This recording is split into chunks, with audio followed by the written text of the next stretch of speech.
अश्विन की क्या बात है जनाब, काश ऐसी कोई टेस्ट मैच होता जिसमें बाबर आजम भी जो है इसी तरीके से वेव करते अपने फैंस को सेंचुरी बनाने के बाद, लेकिन अफसोस ऐसा हो ना सका।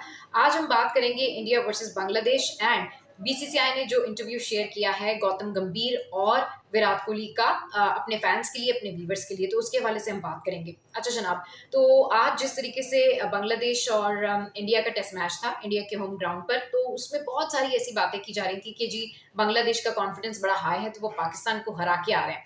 पाकिस्तान अपनी गलतियों की वजह से हारता है और पाकिस्तान का जो मतलब कैलिबर है या पाकिस्तान का जो टैलेंट है वो उसको कोई जरूरत नहीं है कि वो दुनिया को बताने की जरूरत है।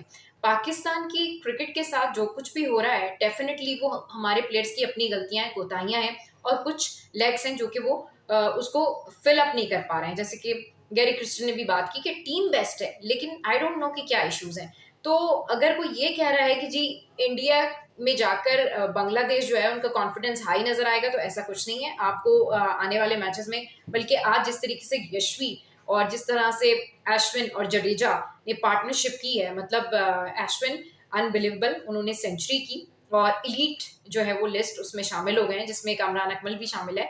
सो यू नो आप पाकिस्तान की क्रिकेट टीम को अंडरस्टिमेट नहीं कर सकते और यही एक हकीकत है। और जो कुछ भी हमारी टीम के साथ होता है या जो भी आजकल हमारी टीम के साथ चल रहा है या वर्ल्ड कप से लेके T20 वर्ल्ड कप 2023 के वर्ल्ड कप से लेके अब तक जो भी सिनारियो चल रहा है, ऑब्वियसली उसकी जिम्मेदार हमारे अपने खुद के क्रिकेट के जो प्लेयर्स हैं वही हैं कि वो पता नहीं सिंक नहीं कर पा रहे आपस में या क्या इशू है। एनी हाउ, अब हम कुछ बात कर लेते हैं बीसीसीआई के उस इंटरव्यू की जो विराट कोहली और गौतम गंभीर के दरमियान हुआ। अच्छा जनाब, गौतम गंभीर ने बड़ा प्रिविलेज किया है विराट कोहली को और ये इंटरव्यू के बारे में बात करते हैं। पहले मैं थोड़ा सा बता देती हूँ कि गौतम गंभीर ने क्या शेयर किया है। गौतम गंभीर ने बड़ा प्रिविलेज किया है। उन्होंने कहा है रेड बॉल क्रिकेट में विराट कोहली की जो वापसी है ये एक बहुत अच्छी बात है, इंस्पिरेशन है बाकियों के लिए। और जिस तरह से विराट कोहली की रेड बॉल में वापसी हुई है, तो विराट कोहली की अगर आप जिम में प्रैक्टिस देखें, विराट कोहली की अगर आप नेट प्रैक्टिस देखें या उनका आप रूटीन देखें, जिस लेवल पर वो हैं उस लेवल पर वो पहुंच कर भी अगर इतनी मेहनत करते हैं तो इसका मतलब ये है कि वो बेहतरीन रहना चाहते हैं।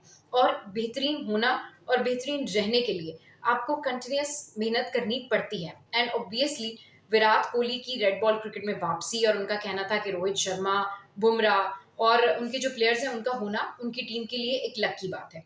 कोई भी प्लेयर हो, चाहे वो कितना भी प्लेयर हो, कितना भी बड़ा प्लेयर हो, लेकिन अपनी परफॉर्मेंस को, अपने फैन फॉलोइंग को कांस्टेंट रखने के लिए आपको मेहनत करना पड़ती है। और इसकी सबसे बेहतरीन मिसाल ये है कि उनके जो अपने हेड कोच हैं इंडिया की टीम के, वो उनकी मिसाल दे रहे हैं। और उनसे पूछा कि भाई आपने केकेआर की जो है वो आईपीएल में कोचिंग की, तो इस कोचिंग में क्या फ़र्क है? तो उन्होंने कहा बहुत बड़ा फ़र्क है क्योंकि ऑब्वियसली वो उनकी एक नेशनल ड्यूटी है। Now coming back to the Babar आज़म।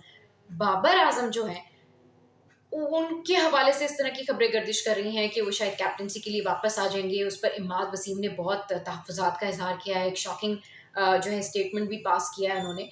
इसके अलावा जो बीसीसीआई है, उन्होंने विराट कोहली और गौतम गंभीर के दरमियान जो भी एक रिफ्ट थी, उसको ख़त्म करने के लिए, क्योंकि अब गौतम गंभीर टीम के हेड कोच हैं और विराट कोहली एज़ प्लेयर उनके साथ हैं, तो उन्होंने आपस में दोनों का एक इंटरव्यू शेयर किया जिसमें दोनों एक दूसरे से जो है वो सवालात पूछ रहे हैं कि जी ऑन फील्ड जब झगड़ा होता था तो आप क्या सोचते थे। तो ये सारा कुछ किया एंड आई थिंक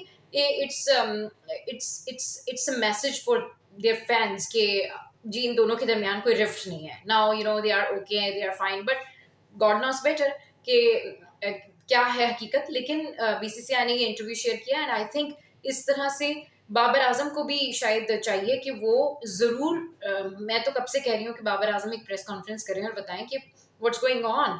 सो ये सारी खबरें हैं। इसके अलावा अब जो बांग्लादेश की जो सीरीज है, इसके बाद इनके 3 टेस्ट मैचेस भी हैं। 6 अक्टूबर से दो मैचेस की ये सीरीज है। अच्छा, आज के मैच के हवाले से बात कर लेते हैं।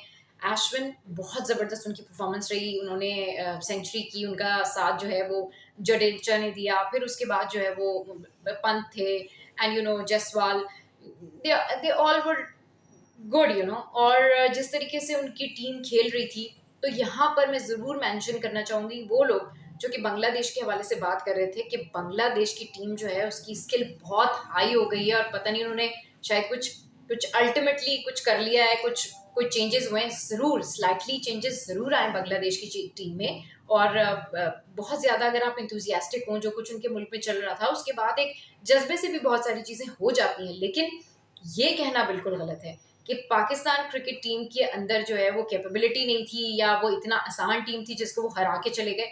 No, no, no, no, no.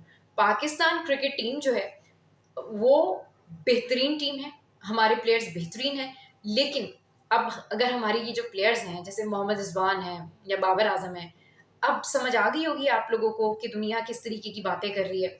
तो मेरे ख़्याल में अगर आप अपने डिफरेंसेस या अपनी जो फ्लॉज़ हैं, अपनी जो कमियाँ थीं, खामियाँ थीं, वो पूरी कर लेते, तो आज हमें ये भी सुनने को ना मिल रहा होता। So don't underestimate the power of Pakistan cricket team, we have best players in the world.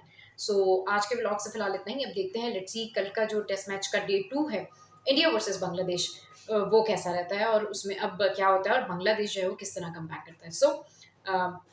Blog से फिलहाल लेते हैं, अपना बहुत ख्याल रखिए। और मौसम भी चेंज हो रहा है, तो सीजन ग्रीटिंग्स आप सबको। लेकिन अभी जो है पाकिस्तान में ऑब्वियसली हमारे यहाँ पे थोड़ा मौसम कभी गर्म है, कभी सर्द है। जहाँ जहाँ मौसम चेंज हो गया, आप सबको सीजन ग्रीटिंग। तो अपना ख्याल रखिए, स्टे हैप्पी।